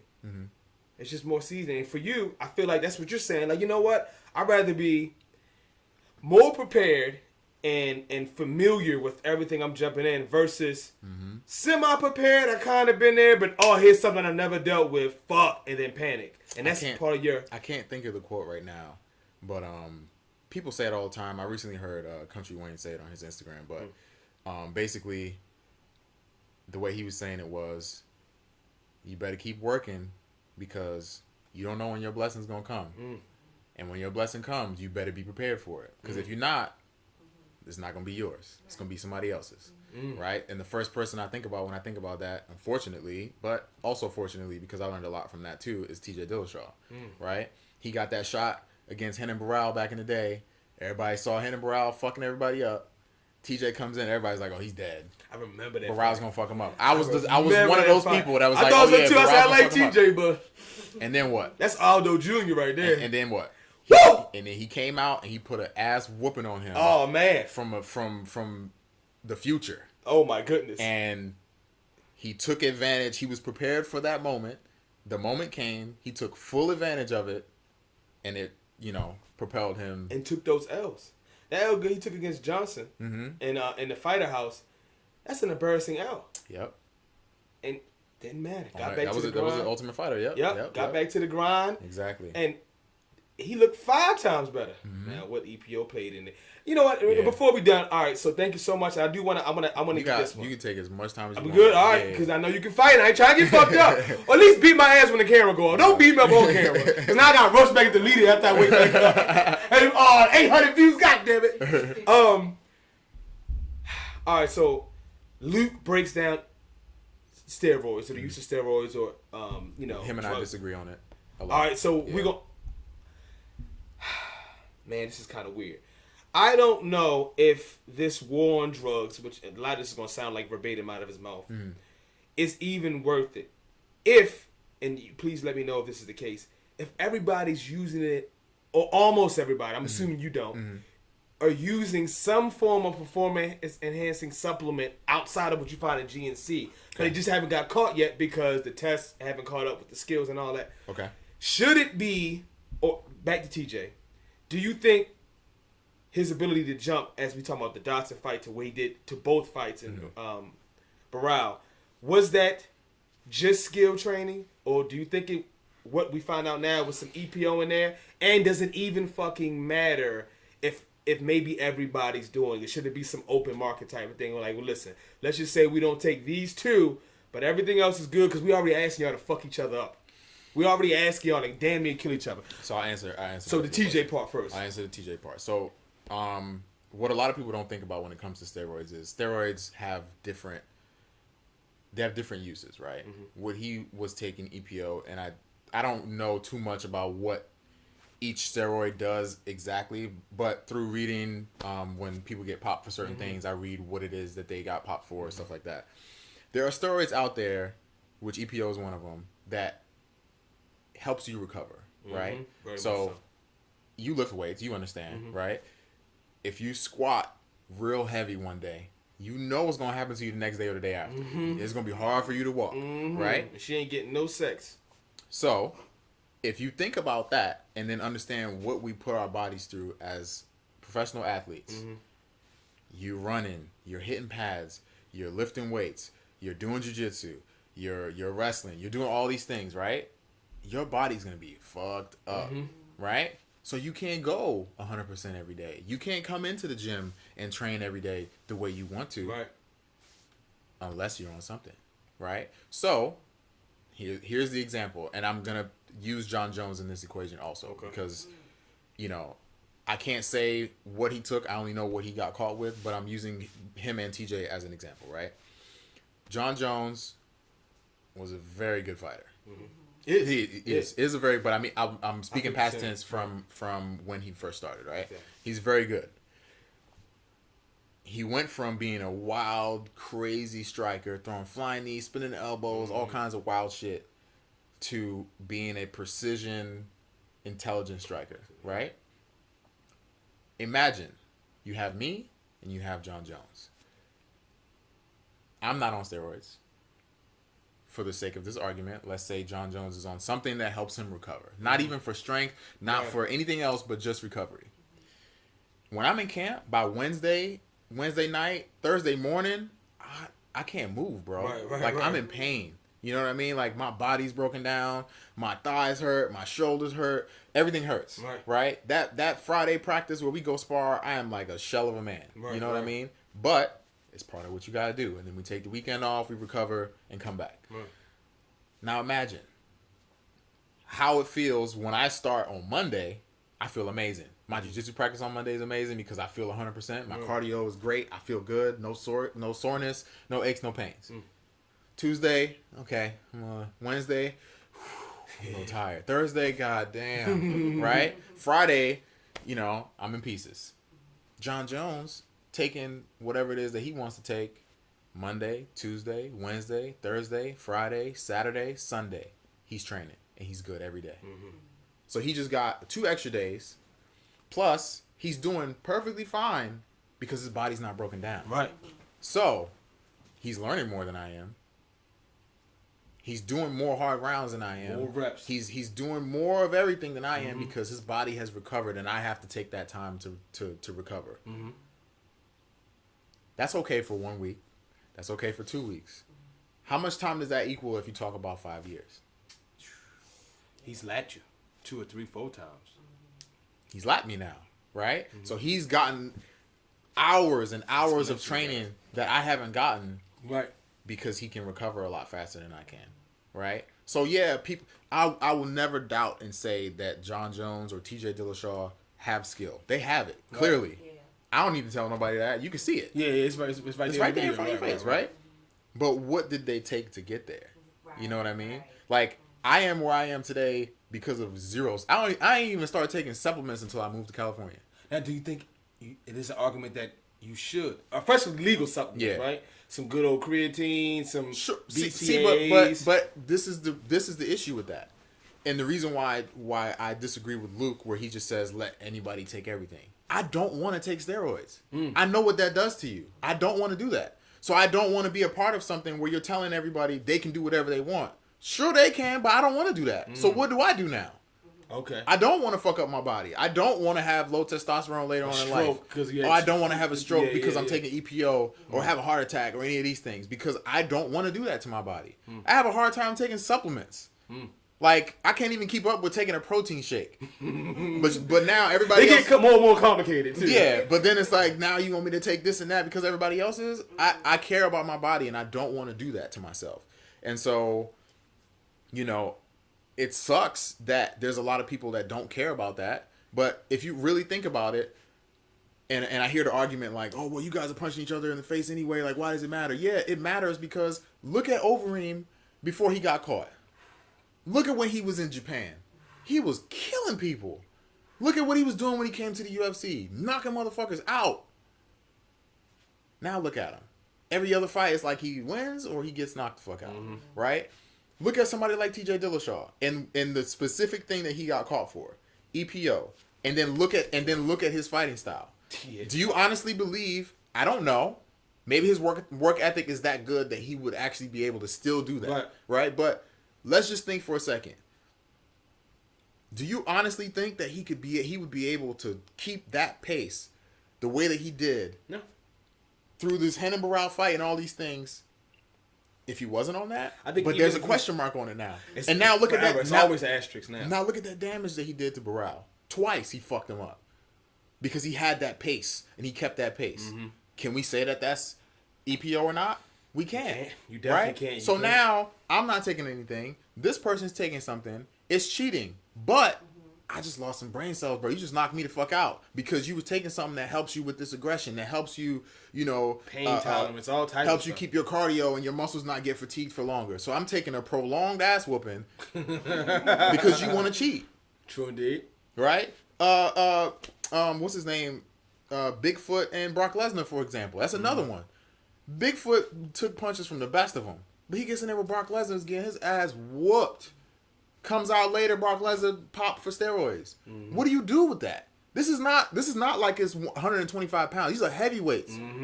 You got this big dude that's juiced up, probably gonna have a heart attack any year now, and he just beat the brakes off this dude. What are we You know what I mean? Like, is there you consider that cheating? That's cheating, yeah. But then they're like, oh, it doesn't matter because you're punching each other in the face anyway. No, bro, that's different. That's my life. You know what I mean? Right, yeah. That's my well-being now. This person, and I'm saying all of this about people that take steroids. You have a stake in it. You're not just a for sure. No. It directly affects. But I can also say that I understand, right? That doesn't mean I agree. You can, but I understand, right? It's the same thing that I said on Luke's show about TJ, right? I do not agree with what he did, but I can understand being in the position that he's in. You're a champion. You're fighting another champion. You have to lose all this weight and still keep. You have all this pressure. You have to have all this output and still be able to fight the way you normally fight, because not only is it for legacy, fuck legacy. It's about your wife. But hold up, real it's quick, about your kid. The team was kind of saying that he's been doing this, because that's why when it first said, well, maybe he was, right? They said this fool been doing this forever. Sure, but again, so it's like, damn, it's not one just for Henry. It could have been he's been doing it, regardless of who but it was. Still, the circumstances. And I'm gonna tell you, this is gonna sound completely counterintuitive to everything I just said, and because I understand. Zoom in real quick. Can you imagine if TJ didn't? Let's just assume, allegedly, that he's been taking this maybe since the John Dodson fight.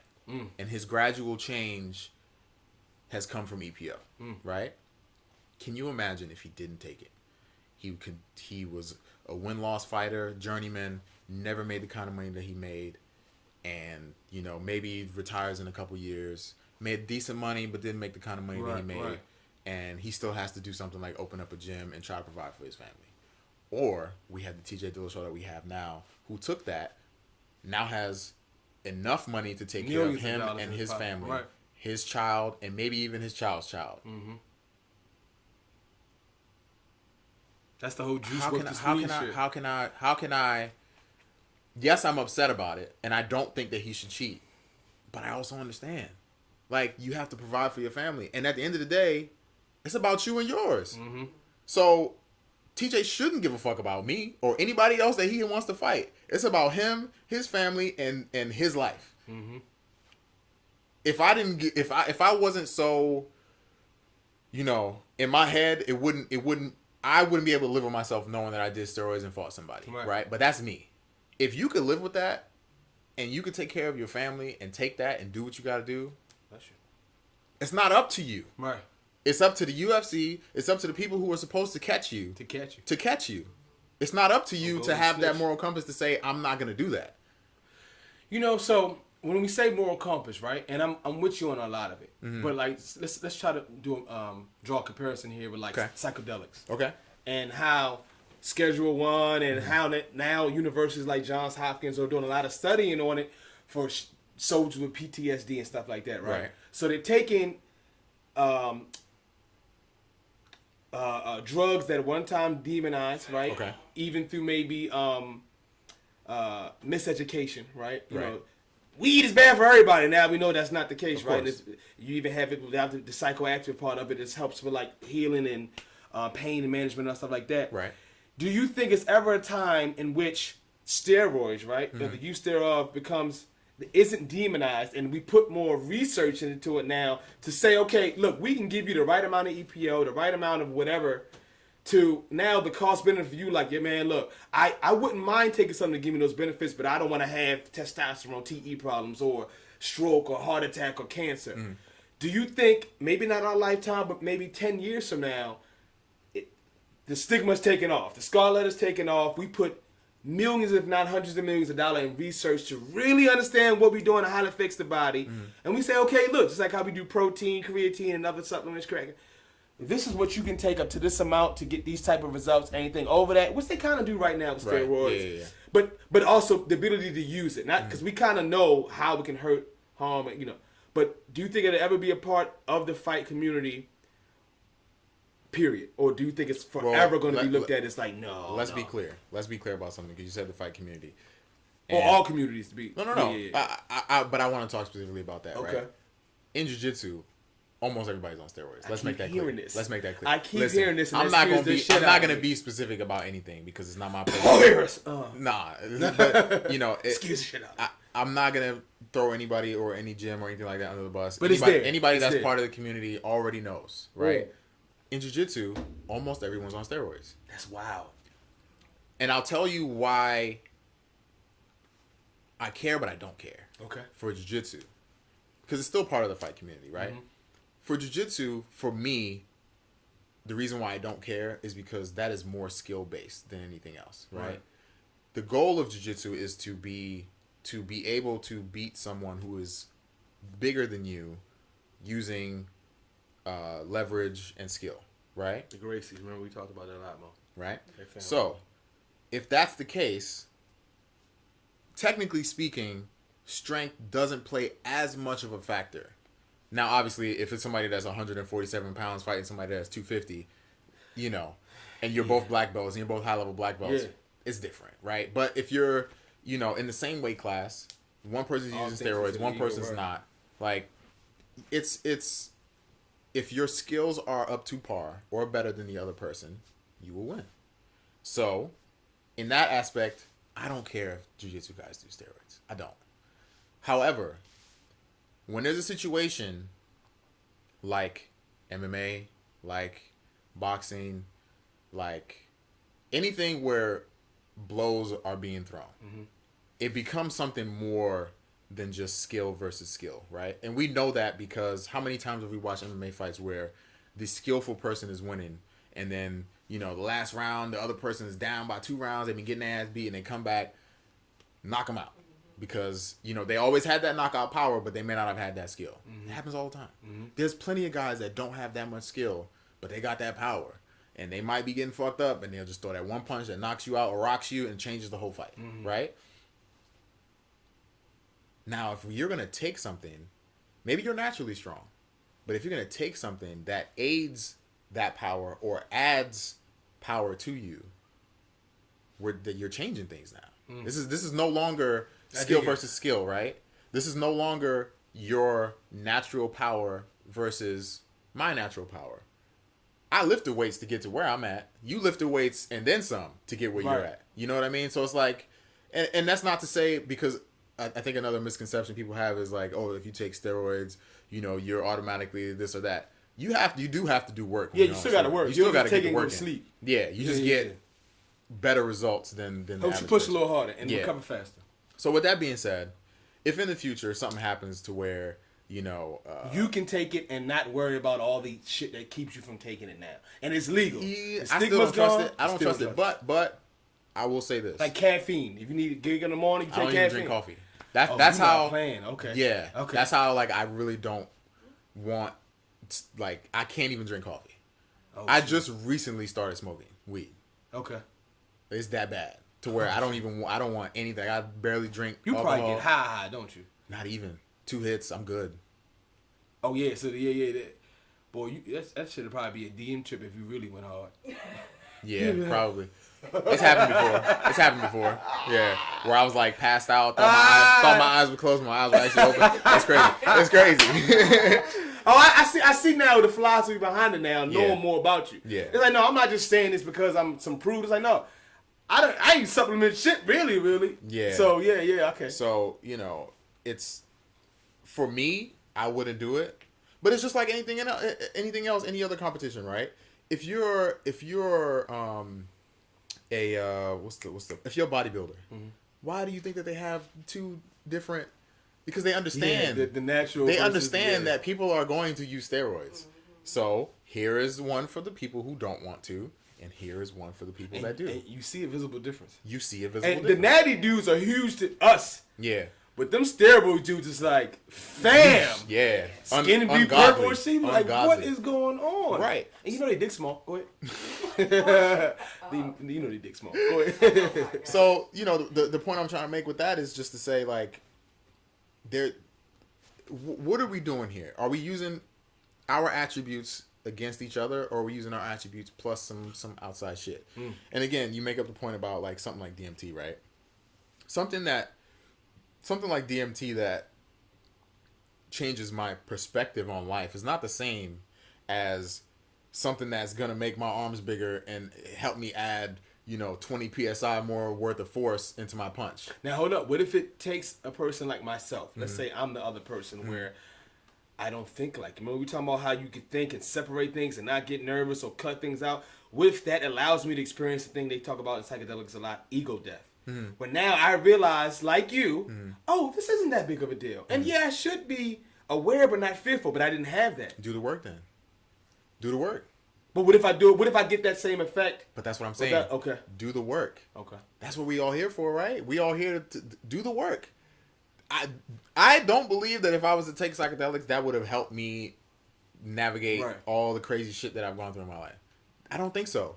I really don't. I think the journey that I've been on, the shit that I've gone through, and my own, epiphanies and thought processes on things have come to me via experiences, via my own thoughts, via watching other people's experiences and seeing things.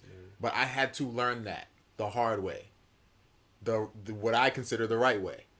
If I'm taking shortcuts, taking steroids and doing this and doing that, that's not what am I really getting out of that? If my goal at the end of the day is to be the best fighter there is, I don't care about being a champion. I mean, it would be nice. The money's nice, I hear. But I don't care about any of that. My goal is to be the best. And through that process, I'm sure a belt of some kind will come. Right? But if my goal is to be the best and I focus on becoming the best version of myself as a person, as a fighter, as a boyfriend, husband, dad, in the future, to me that is worth more than just taking steroids and getting that quick fix right now. Right. You know what I mean? That true journey. Everything else is dude, I am 1000% not the same person I was in 2017. I'm not the same person I was last summer. I'm not the person I was on Christmas. Something happened all of these times for me to change. Further out you go, more drastic. Shorter, not as drastic, but things change. And it only comes from having those experiences. Right? So I take that all of this fighting is much more than just, going to punch somebody in the face. And if you listen, I'm only saying this because it's fresh on my mind, but to the Khalil Roundtree interview with Joe Rogan, wonderful interview. You'll understand that. Wonderful interview. Oh, look at your happiness. Look at the path that he's on right now, and look at the shit that he had to go through, the ass whooping he had to take, the lessons he had to learn in order to get to that point. It's part of it. It's part of it. It's the beautiful. It's everything you need with the speed bumps included. And the steroids removes the speed bumps, maybe. But you need those speed bumps. You need the speed bumps. You need the speed bumps. Hey, put those steroids. I really want to stay some fucking steroids. Put the steroids away. God damn it. That was going to be a nice come up. I'm not. So you might buy some. No. All right, bring them back out. What I'm saying is, it's not my place to tell anybody else what to do. But this is just you. This is your philosophy. This is me. I know people that take steroids. Don't bother me. We're still homies. I'll still train with you. Don't bother me. I'm still going to talk shit about people that take steroids. But I love you. You know what I'm saying? Yo, steroid taking motherfucker. I love you. It is what it is. But I feel how I feel about it. And, I don't think... I'm pretty sure they've seen or heard about, me saying things or read the stuff that I post on my Instagram. You know what they're going to do? Next thing I roll, they're going to shoot you in the butt with a steroids full of steroids. Oh, they're going to pull a John Jones. They're going to get it. And they're like, I ain't... What you talking about? Put something Test his ass down. Test his ass down. All right, before we close it out, of course. 2 things I want. Yes. Give me a hidden talent. We know you can fight. You're a fighting ass motherfucker. Fight. What else can you do? Play the piccolo, recorder, break dance, cook real good, sing, got a mean moonwalk. You know what, man? The sad part about this is that I don't do anything else. All right. The time's up. You told me you play video games. Please tell me you're at least decent at video games. Oh yeah, I'm nasty. All right. So what's your favorite game? Was you nasty at Street Fighter, certain one, Mortal Kombat? I'm at Street Fighter. I play the UFC game. I'm nasty. Okay. You nasty in the UFC game. Yeah. You wanna give out your hand in case they want to come see some of that smoke? Just DM me on Instagram, and then we can see about that. Okay. Nah, but I mean, I do photography. How the fuck did we not bring that up? That's your fault. I mean, you a beast in photography. Yeah. Sir, I know you don't kiss your ass, but this is what I'm here to do. The motherfucker's a beast. You're a beast at it. I'm alright. So, perfect segue. Yeah. If it wasn't fighting, would you think being a photographer would be your next calling, or it could still be. We know how timelines go, right? I don't assume you're gonna fight until you're 80. Yeah. But if it wasn't for fighting, what else kept a little Sunni up? What was like, oh man, I really want to do so this. this is a good question because I ask people this question in a different way, right? So usually what I'll ask people is, if you were to get $100 million right now, you could do anything you want to do right now. What would you do? That's the question that I ask, because I think if you think about it in that way, whatever you're doing is something that's going to make you happy, right? So I think for me, I don't know if it would be photography. I like it. I enjoy taking pictures. But I think I would probably still be training. Because martial arts training, or just martial arts training. God, I hate lifting weights. I do it. I hate it. So see, because you're secure with yourself. You ain't got a little man syndrome. Get taller.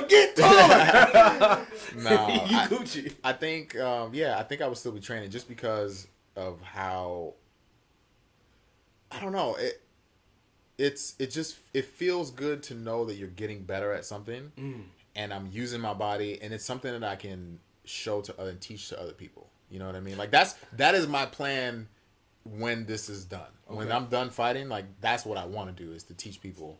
Yeah, but I don't want to do it here. I want to do it somewhere else, and I'm not gonna say location, because I don't want to give nobody ideas and nothing like that. Okay.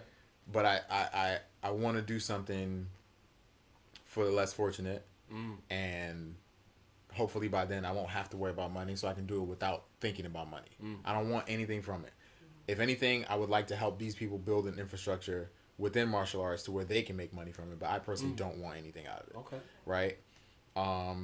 So yeah, I would probably just train and travel and teach. Yeah. All right. That's it.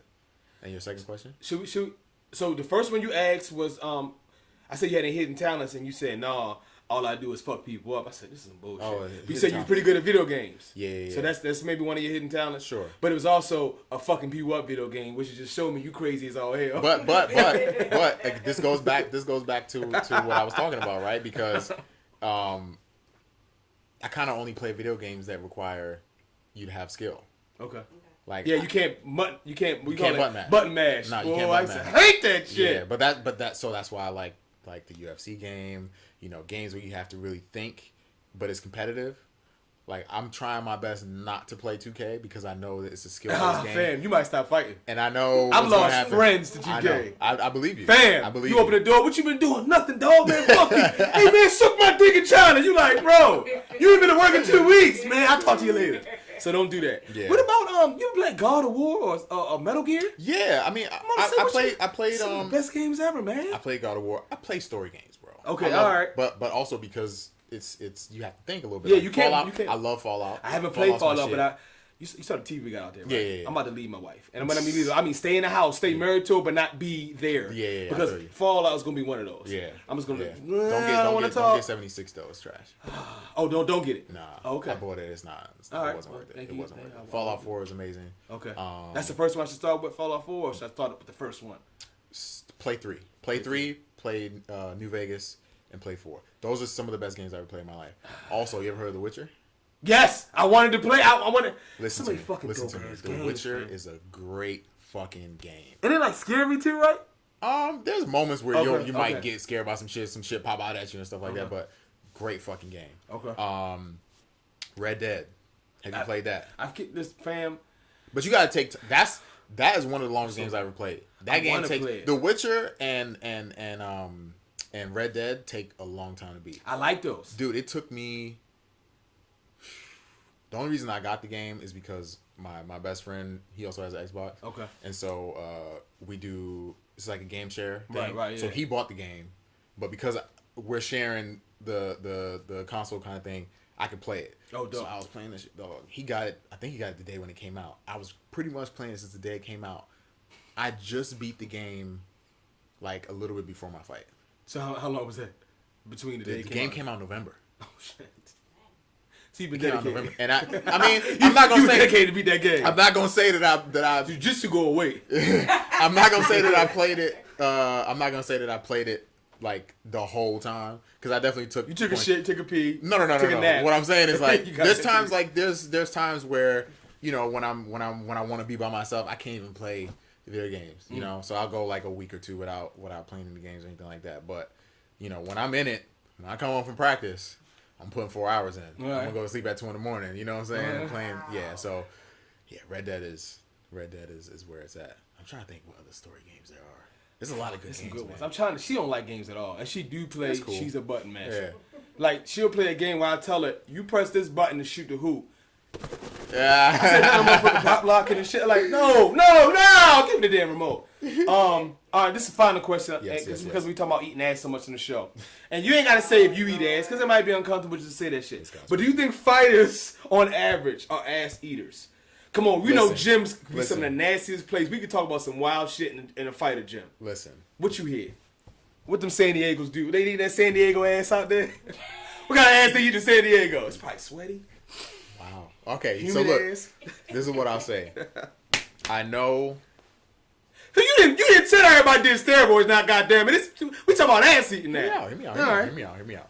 So what I was actually just talking to my friend Markel about this outside. We were talking about one of our mutual friends. Well, not my friend, but you know, that motherfuckers are crazy, bro. Like if you want to fight, some way, shape, or form, you're crazy. Yeah, you know, like by the end of it, either you get worse and you just crazy as fuck, or you get better, you fix whatever, you know, issues you may have, but you still crazy as fuck, right?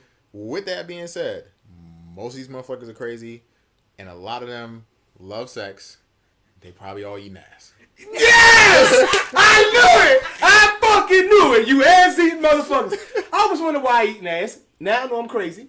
I fought, crazy, eating ass. It all goes to trifectas. Fighter, crazy, with a little ass eating. I know. But I want to ask you something. Yes. I do eat ass. Go ahead.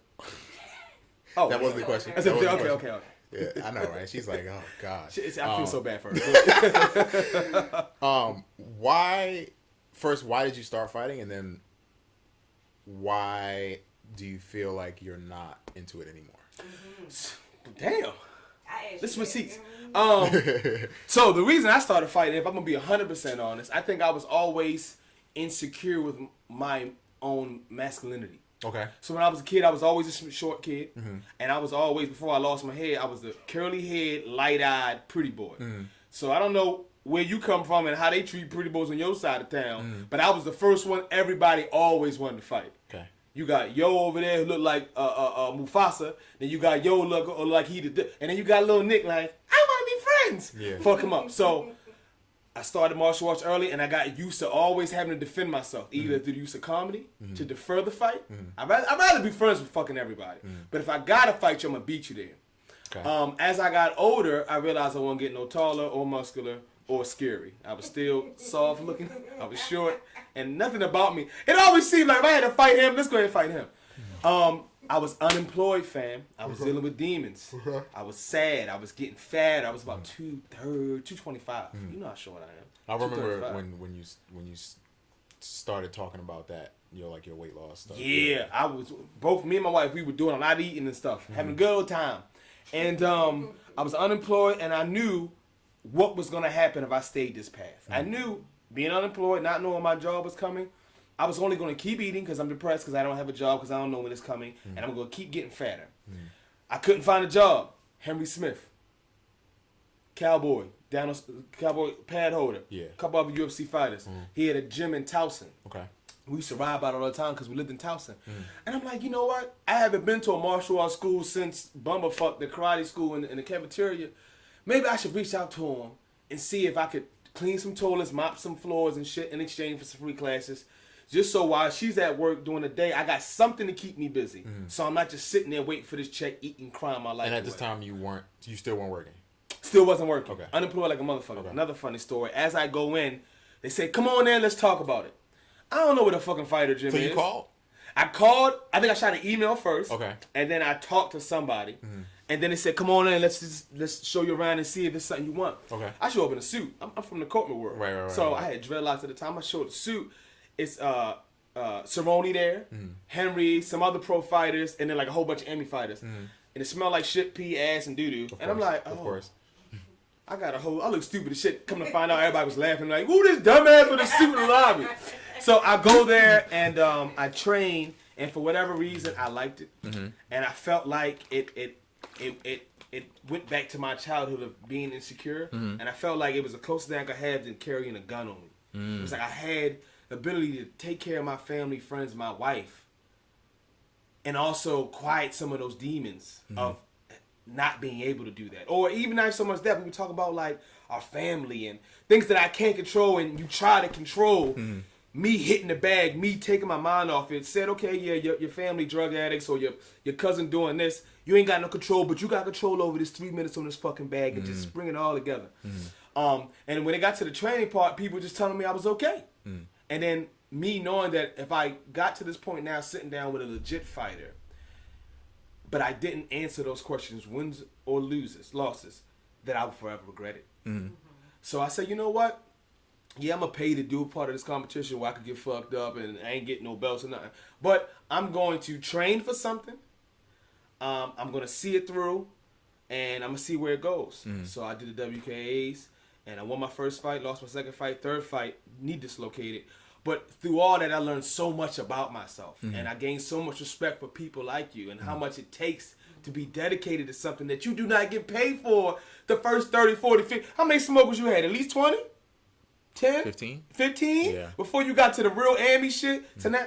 So I'm like, wow. It just helped really build my character and understand that, you know, what you're going through, something's out of your control. And real all that quick, for the people not from the East Coast who don't know, apparently we call it smokers.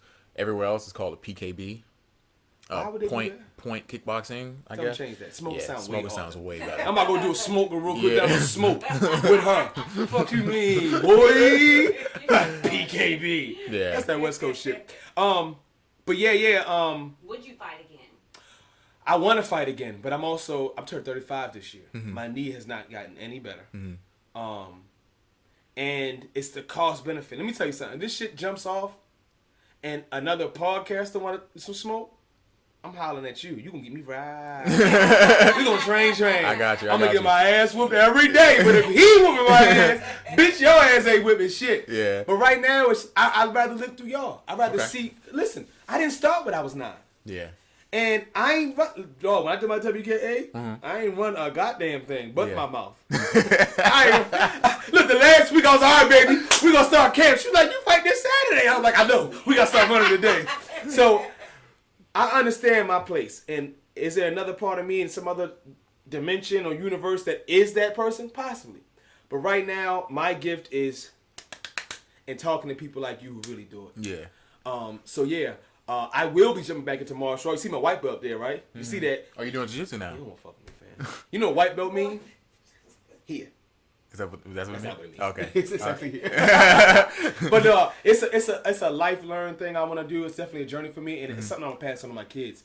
As me being an older man, I know how much it helped me just feel secure with myself.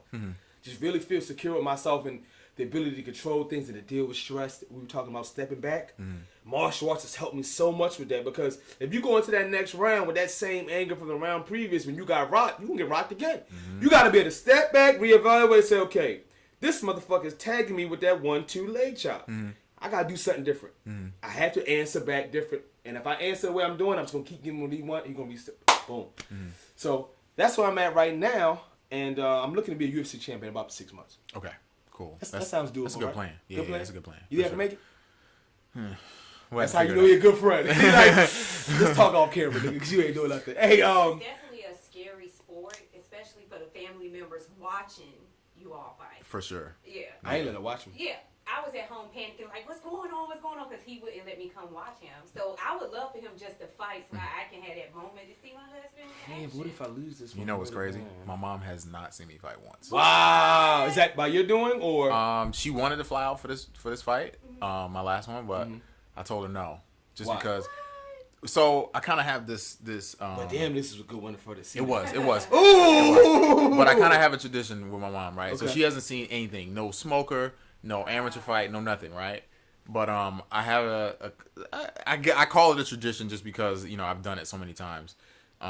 Whatever I get. So usually, you know, we used to go to Delaware to fight, Jersey to fight, all these different places, right? So I would go, for like the weekend, and you know, in the smokers we would get like little bullshit medals and stuff like that. But when I started doing like the K-Zillas and Gut Check and all these other ones, they give you like trophies and all that stuff. I would come home, whether it be like that Saturday night or the following night. Usually my mom is going to sleep mad early, like I want to say 7, but you know, a little bit later. She'd probably be in bed like by like 9, right? She wakes up early, and I would come home. For some reason, she has an amazing bed in her room. She loves sleeping on a sofa. And so I would come home and I would put whatever medal or trophy or whatever I got on the coffee table. So when she woke up, she would see that I won. Look, fam. Yeah. And so, you know, I did that pretty much every fight I had. I didn't get a chance to bring her the belt that I won in September, just because that was a lot of shit to carry. But I do want to bring that for her at some point. She probably has all of them. I need to go actually get the rest of my stuff from my old gym, but all those because what I would do is I would bring it home so she could see it, and then I would take it to the gym so the gym could have it up. Mistake on my part. Should have kept it at her house.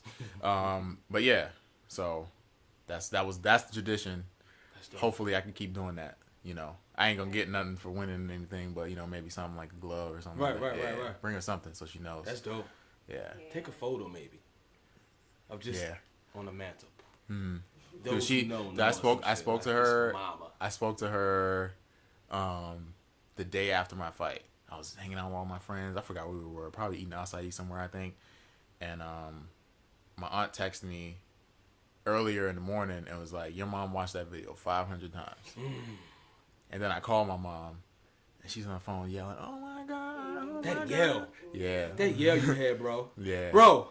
But you know what's crazy? I didn't even want to do that. So That's how you know it's real. You can feel it. It wasn't like, on 3, 2, where's the camera? Yeah. Like, it was real. Before that, I was talking to my coach about it, and I was like, you know, I forgot what I said to him. He was like, you know what's so cool about certain fighters is I think it's cool when fighters don't yell. When they knock somebody out and they walk off mad calm, that's that right? fatal shit. Yeah, like that Kane when he ripped open fucking Bigfoot and just got up and was looking around like, God damn, motherfucker, like a murderer, right? I can do this again right now. You know, and I told myself, I was like, I want to do that, you know, but you got that. But in my soul, like after that, because I was so happy, and then you know something just like went into my mind, and I remembered all these people who used to talk shit, all these people who was like, you can never fight, you don't really want to fight, you don't want to do this, you don't want to do that, all these people who told me you too skinny to do this, you too skinny to do that, and I just felt every time I get in positions like in MMA and I'm like in a fight, I feel that, you know what I mean? Even if the fight's not over, I feel that. Like when I hit people in certain spots, that comes out. And I feel it in my soul. I told you, motherfucker. Like in September, I fought this kid. Props to him, man. I felt a little bit bad after I fought him, but you know, we got to the ground, and you know, before that last little sequence, I was super calm.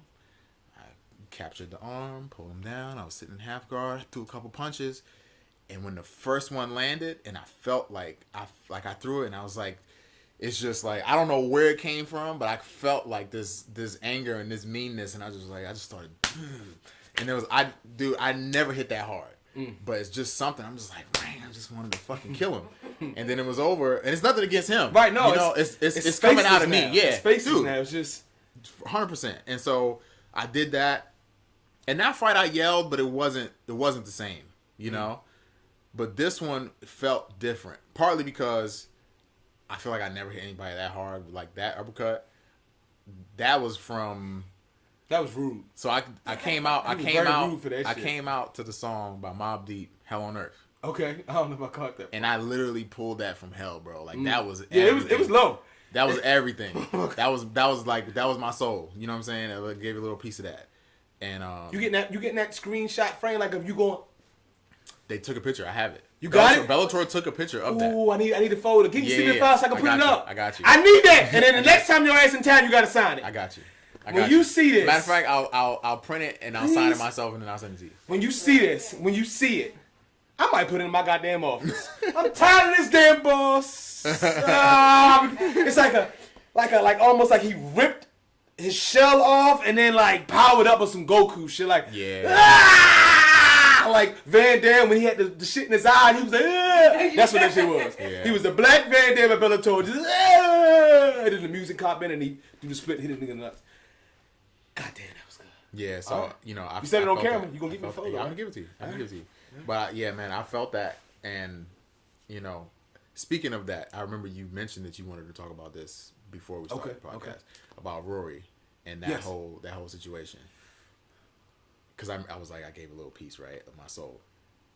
I haven't been in one of those fights yet, but I can only imagine, because when you fight, it takes a little bit out of you. Like, even if you don't take. We're talking about, for those who might not know, recapping the Roy McDonald John Fitch fight that just recently happened. Yeah, it happened. And in a post-fight speech, he's, as we know, if you know Roy, they call him the serial killer, the psycho, or Red King. Red King, right? Yeah. They call him something before that. Wasn't it a psycho something? Psychopath, because he's crazy. He looked like a psycho. Yeah. But he's been very, very, very honest in his talk, saying like, "Yo, you know, I'm glad I got the win. It was a majority draw, but I don't know if I had that instinct to really hurt people."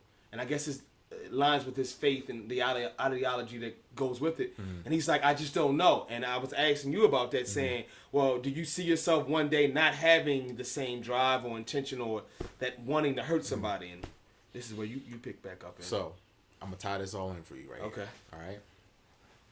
You remember how I said fighters have a lot of shit they haven't dealt with, you know, and a lot of these things, right?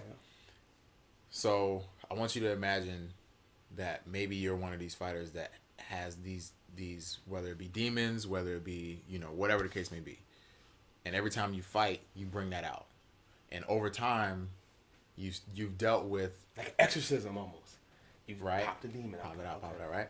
So over time, you've dealt with your family issue. Over time, you've dealt with your home issue with your girlfriend, your wife, your husband, whoever. You've dealt with all these things, and slowly your life starts to become.